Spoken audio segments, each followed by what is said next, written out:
Let me introduce our second speaker for the night, Doug Williams. He was a quiet, shy boy. At the age of 29, 3 women taught him to open up. His wife, a friend, and his mistress. My goodness, sensational stuff there.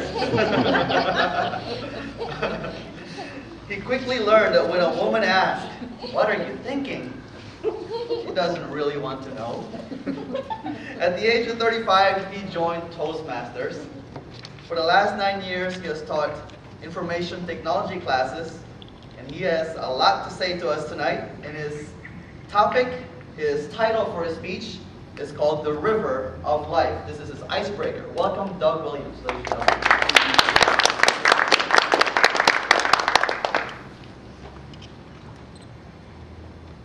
Life is hard. I'm a Capricorn. That's the sign of the goat. The nature of the goat is when it sees a mountain, it's going to find the absolute most difficult way to climb the mountain. And that's the way I've lived my life. I was born in California, spent less than a year there, and moved to Las Cruces, New Mexico, which is where I grew up. In school, I was an A and B student because you have to work hard in school because life is supposed to be hard. When I got out of high school, I went to college in Las Cruces at New Mexico State University, got a degree in chemical engineering. As I was going through college, the professor said, do the homework. So I did all the homework by myself because life is supposed to be hard. When I was a junior, I discovered the other students in the class got together in the student lounge and divided up the work, and they all did it together.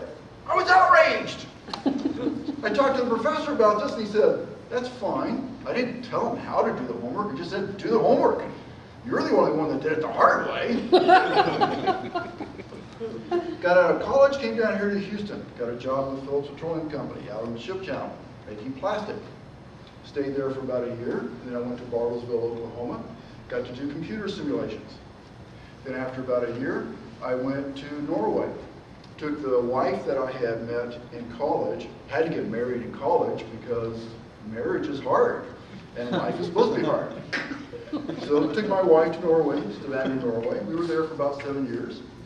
Along the way, we got 2 kids. And also along the way, I discovered, you know, divorce is kind of hard. Let's do divorce. So I did divorce while I was in Norway.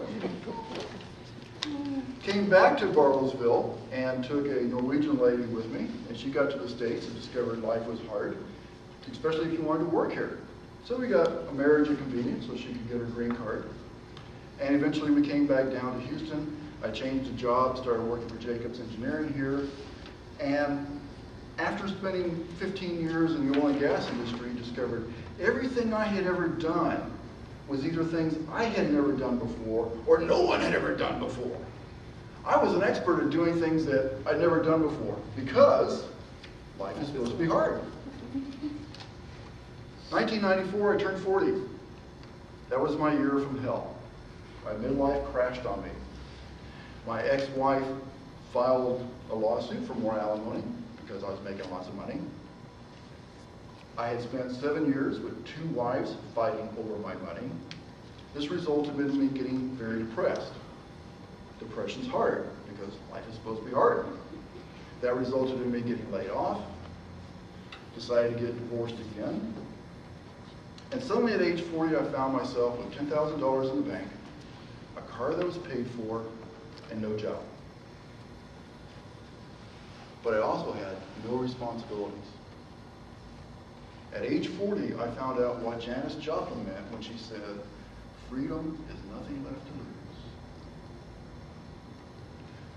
Shortly after that, I was taken in, fortunately, by one of the top 10 astrologers in the country. And she taught me about Capricorns.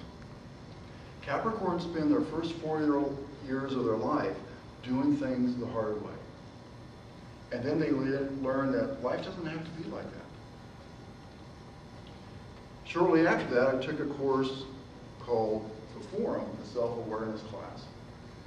And they taught me that all this life is supposed to be hard stuff is just a story. It's just make-believe. It's not the way the world has to be.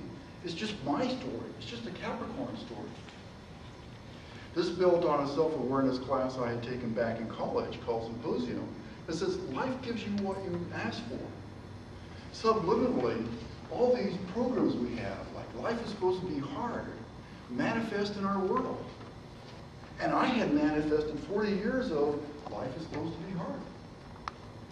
So in 1996, I changed my story. I got a new story. I said, life is supposed to be fun. Life is supposed to be easy. Life is supposed to be good. And good things started coming to me. In 1995, I became a massage therapist. Started using my natural talents, my natural intuitive hands that I inherited from my mom. That's where I met Miss Wanda McGraw. Once I decided life can be easy, life brought me the ideal woman. Once I decided life could be easy in the year 2000, life brought me the ideal job. I'm now an IT trainer. I work 30 weeks out of the year. I make a whole bunch of money. I get to stand up and talk about really cool stuff. My philosophy has now become one of, life is easy. Just do what life puts in front of you. That's always the right thing to do. You don't have to make it hard. You just float down the river of life. Life is easy. Mr. Tuck,